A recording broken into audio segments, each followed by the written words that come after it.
성도는 복음을 전할 때 행복할 수 있습니다. 성도는 복음을 전할 때 행복할 수 있습니다. 라는 제목을 가지고 하나님의 말씀을 전가하도록 하겠습니다.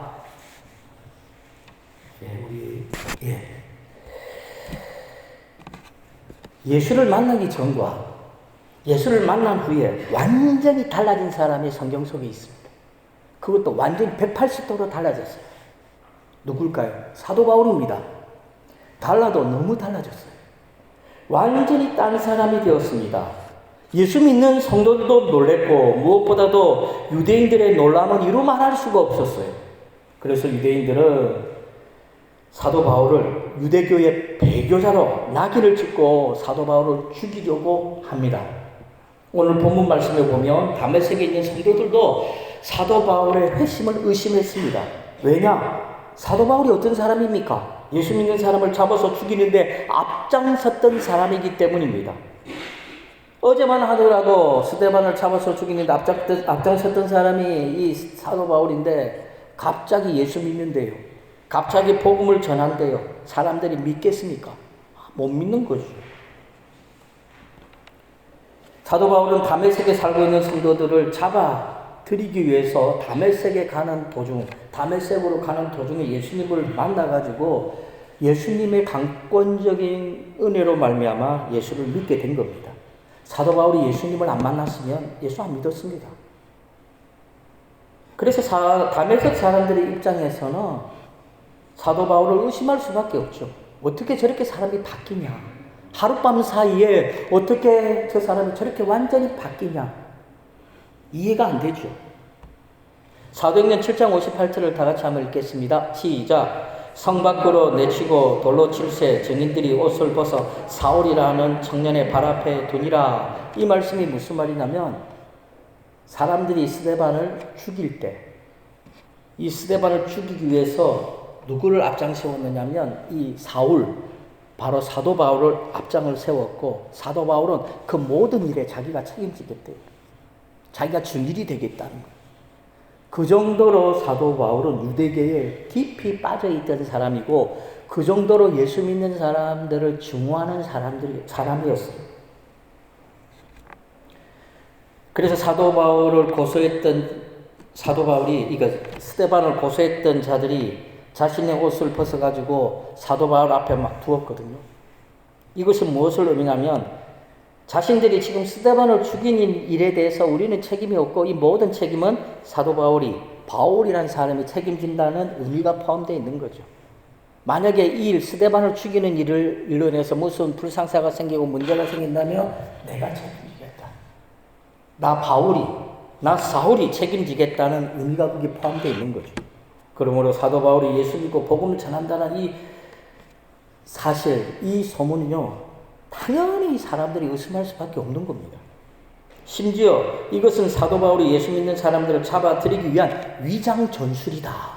위장 전술이라고 말하는 사람들까지 생겨났습니다. 그러나 사도 바울은 예수님을 만난 후에 완전히 달라졌어요. 만약에 사도 바울이 다메섹 도상에서 예수님을 만나지 않았다면 어떻게 되었을까요?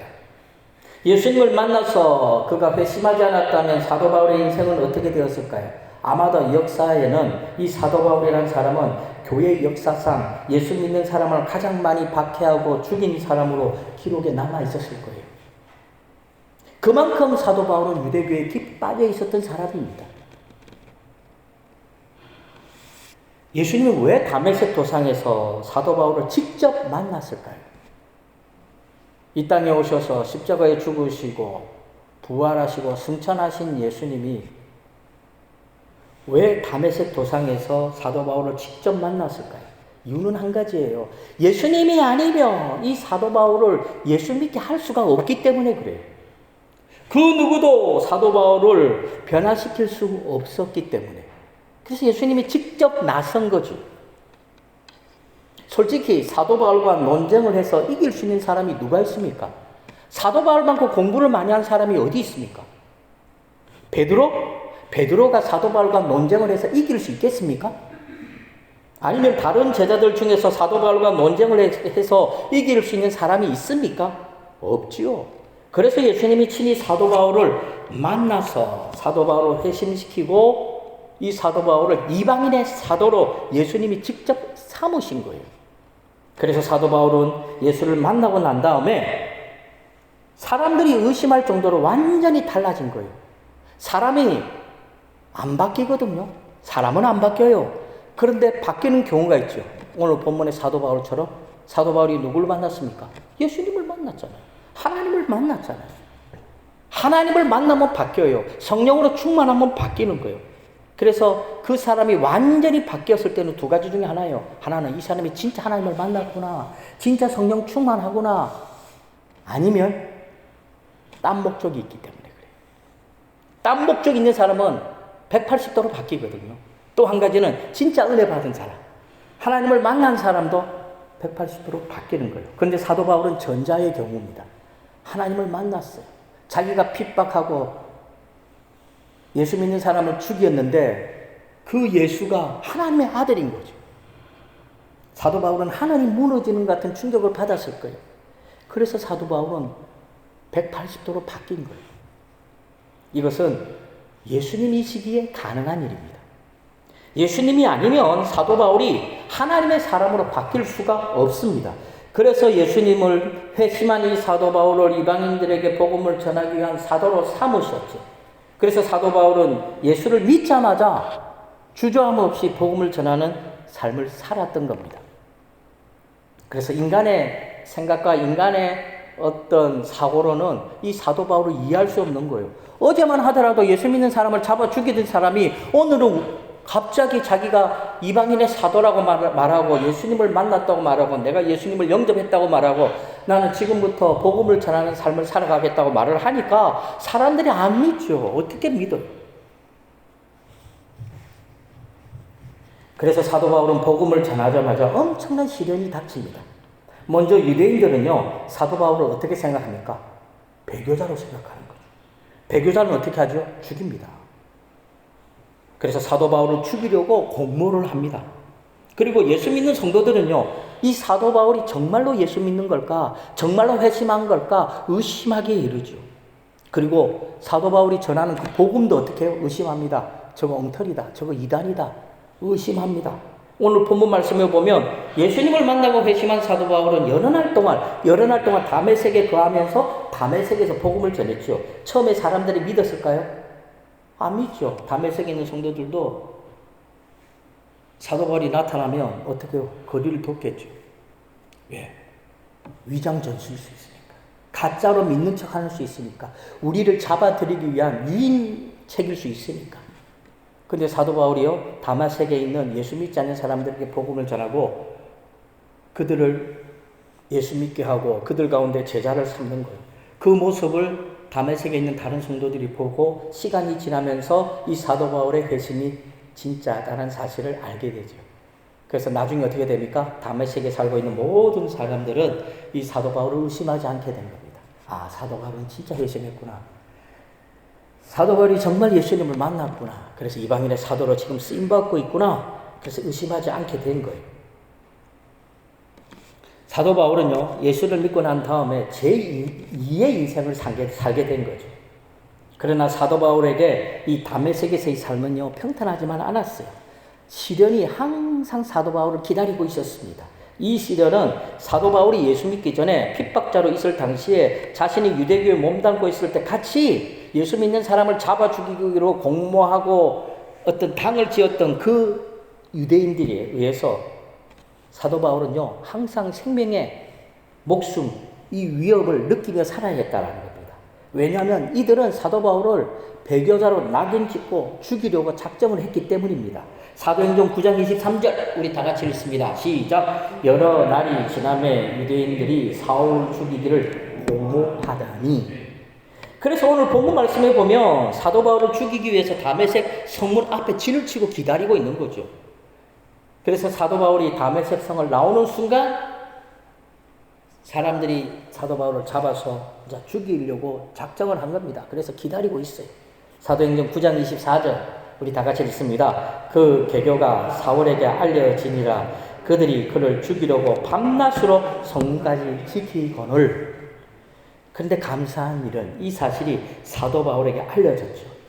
그래서 사도 바울을 따르는 사람들에 의해 가지고 사도 바울은 한밤중에 그 다메섹 성문이 아니라 창을 통해서 광주리를 타고 다메섹 성 밖으로 탈출할 수 있었습니다. 사랑하는 성도 여러분, 사도 바울은 핍박자였어요. 박해자였습니다. 그러나 예수님을 만나고 난 다음에 복음을 전하는 사도가 되었습니다. 사도 바울은 그 인생에서 가장 귀한 예수 그리스도를 만났지만 또한 예수 그리스도를 만나고 이방인의 사도로 쓰임받게 되면서부터 한평생 생명의 위협을 따라다니는 그런 삶을 살게 된 거예요. 항상 누군가가 자신을 죽이려고 하는 그 공포 속에서 사도 바울은 한평생 살았어요. 사도 바울은 분명히 하나님의 은혜를 체험했습니다. 그러나 은혜를 체험한 사도 바울에게 찾아온 건 축복이 아니에요. 시련이었어요. 그것도 잠깐의 시련이 아니라 한평생 동안 죽기까지 사도 바울의 삶 동안의 시련은 끝이 나지 않았어요.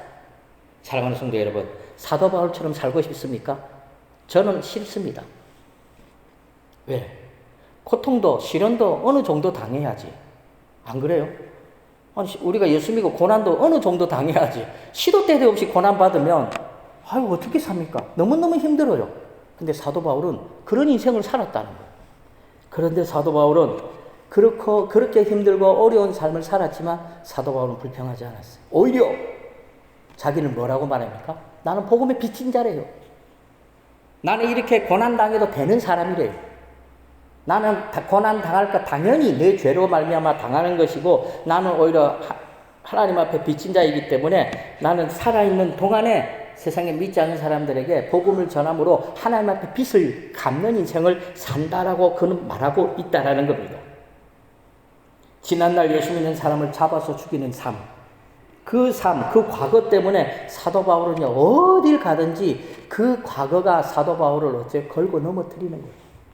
사도 바울이 나타나면 사람들이 반신반의합니다. 저 사람이 정말로 사도일까? 저 사람이 전하는 복음이 진짜일까? 사도 바울이 정말로 예수 믿는 건 맞을까? 어딜 가든지 사도 바울이 가는 곳마다 한쪽은 의심의 눈초리로 보게 되었다는 거죠. 그래서 제일 사도 바울을 근심케 했던 것은 사도 바울이 전하는 이 복음 자체를 사람들이 의심하는 거죠. 사도 바울의 복음의 정당성을 의심했다라는 겁니다.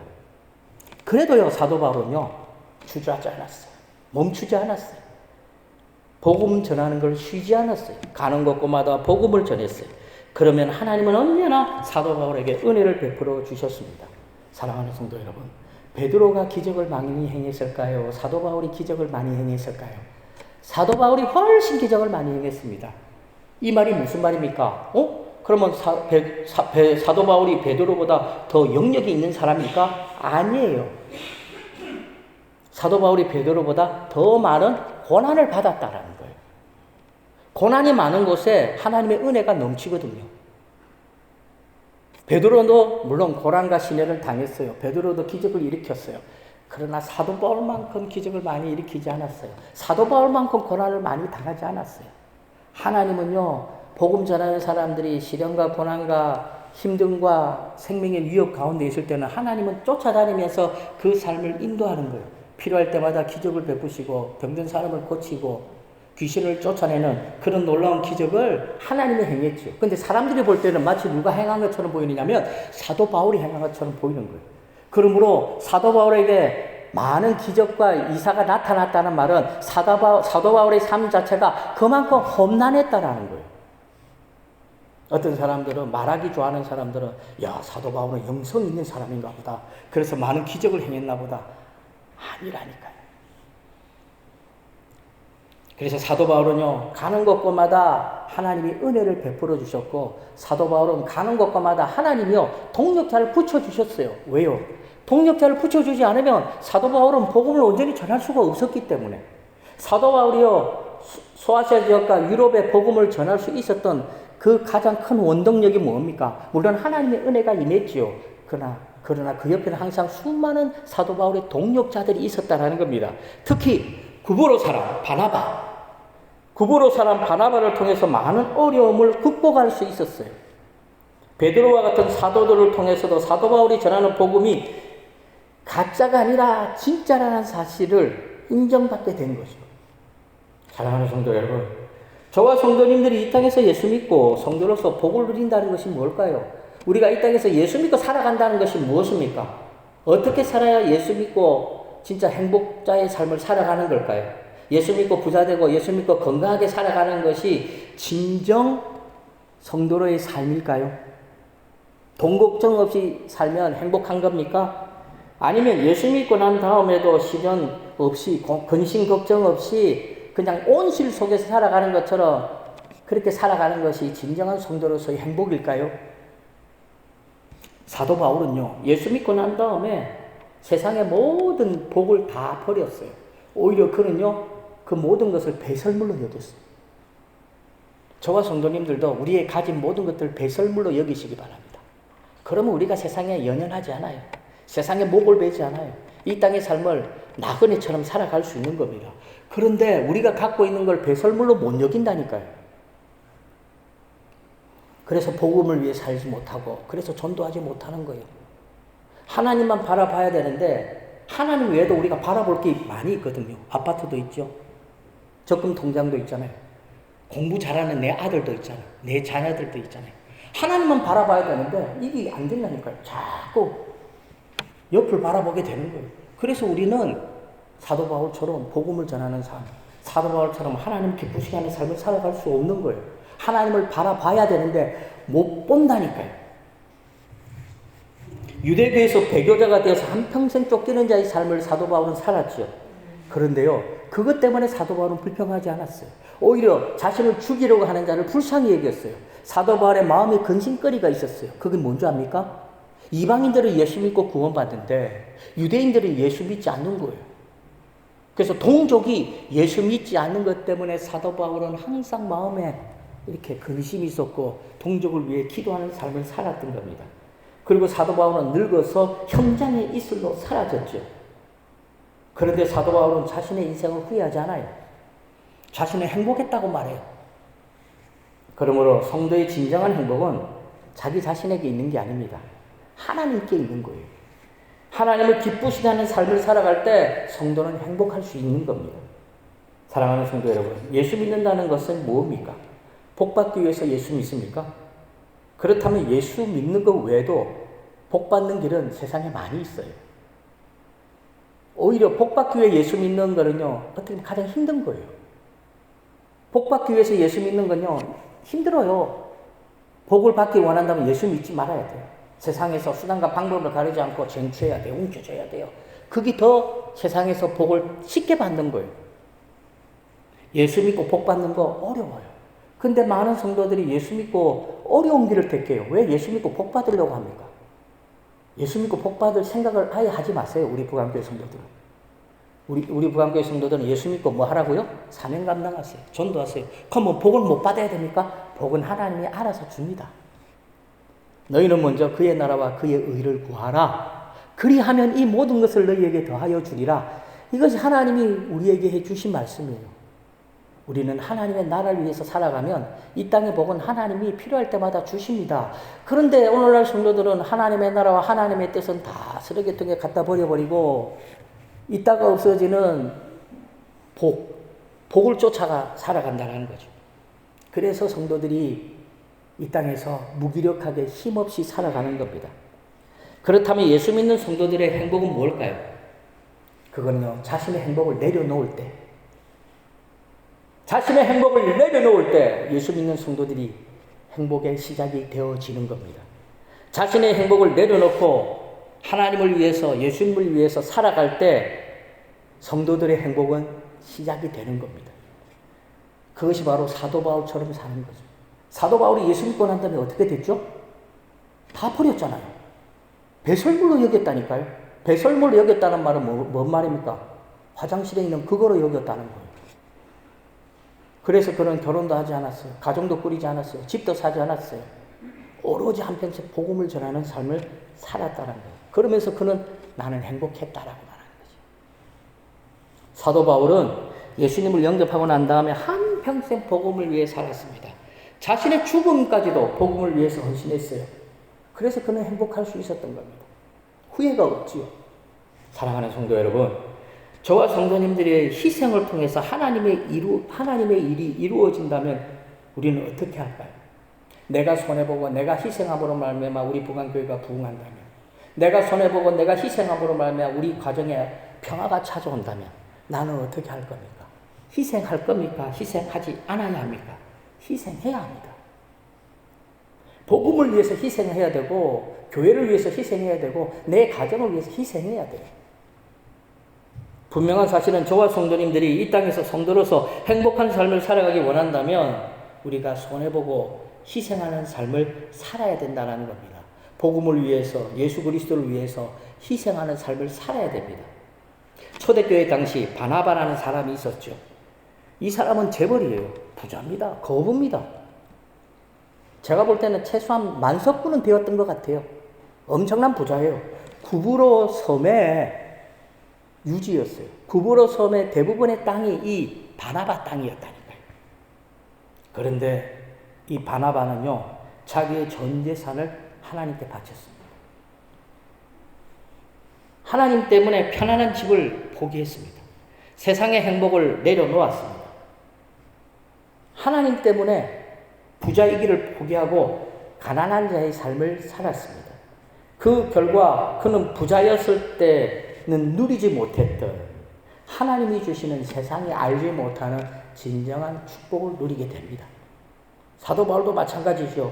사도 바울도 예수 믿기 전에는 경험하지 못했던 행복을 예수 믿고 복음을 전함으로 사도로서 쓰임받음으로써 고난을 당했지만, 비록 육체적으로는 힘들었지만 세상이 알지 못하는 기쁨과 행복을 누리게 되었습니다. 사랑하는 성도 여러분, 오늘 이 시대는요, 사도 바울과 같은 사람이 필요합니다. 바나바와 같은 사람이 필요합니다. 저와 성도님들이 사도 바울이 되어야 되고, 저와 성도님들이 바나바가 되어야 돼요. 하나님은 이 시대도 사도 바울과 바나바와 같은 사람들을 통해서 하나님은 일을 합니다. 성경에는 사도 바울이나 바나바 외에도요, 주님을 위해서 자신의 모든 것을 버리고 세상에 주시는 모든 행복을 다 포기한 행복자들이 많이 있어요. 한평생 움켜쥐고 살았던 사람들은 도저히 알 수 없는 행복자들이 성경에는 많이 나타납니다. 그러므로 우리 부강교회 성도들도 세상이 말하는 행복자가 아니라 사도 바울과 바나바와 같은 영적인 하나님 앞에 진정한 행복자들이 되시기 바랍니다. 주님을 위해서 베풀며 살아가시기 바랍니다. 주는 자의 기쁨을 누릴 수 있길 바랍니다. 이상하게도요, 움켜쥐면 질수록 불행해져요. 움켜쥐면요, 자꾸 사람이 욕심이 생기고요, 욕심이 생기면요, 거만해지고요, 거만해지면요, 그 마음에 인색함이 생기고, 인색함이 생기면 그 마음속에 행복이 비집고 들어갈 틈이 안 생겨요. 반대로 주는 자의 삶을 살면 그 마음에 여유가 생기죠. 그래서 행복이 우리 속에 찾아오는 거죠. 그래서 손해봐도 기분 좋아요.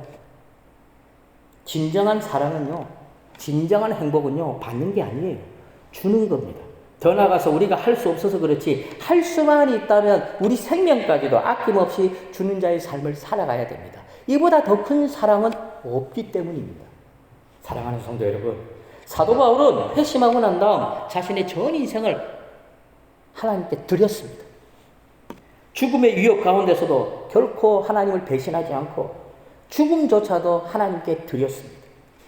그는 복음으로 한평생 손해보고 주는 자의 인생을 살았습니다. 그런데 신기한 것은 사도 바울은 행복했다라는 겁니다. 바나바도 마찬가지죠. 바나바도 자신의 전 재산을 하나님께 드렸죠. 사람들은 바나바를 보며, 야, 바나바 대단하다. 어떻게 그 많은 재산을 하나님 앞에 드릴 수 있을까? 이렇게 말할지 몰라도 정작 바나바는요, 하나님 앞에 주는 자의 행복을 누리고 오히려 자기는 하나님의 빚진 자의 그 마음을 가지고 살았던 겁니다. 그러므로 저와 성도님들은 주님을 위해, 교회를 위해 손해보는 삶을 살아가시기 바랍니다. 그것이 진정한 성도의 삶이고 그것이 바로 성도로서 행복자의 삶을 살아가는 방법입니다. 움켜쥐려고 하지 마세요. 하나님을 위해서 아낌없이 베풀고 쓰고 진정한 사랑과 섬김은요, 믿지 않는 내 아들, 딸, 내 형제들, 내 이웃들, 내 친척들에게 복음을 전하는 거죠.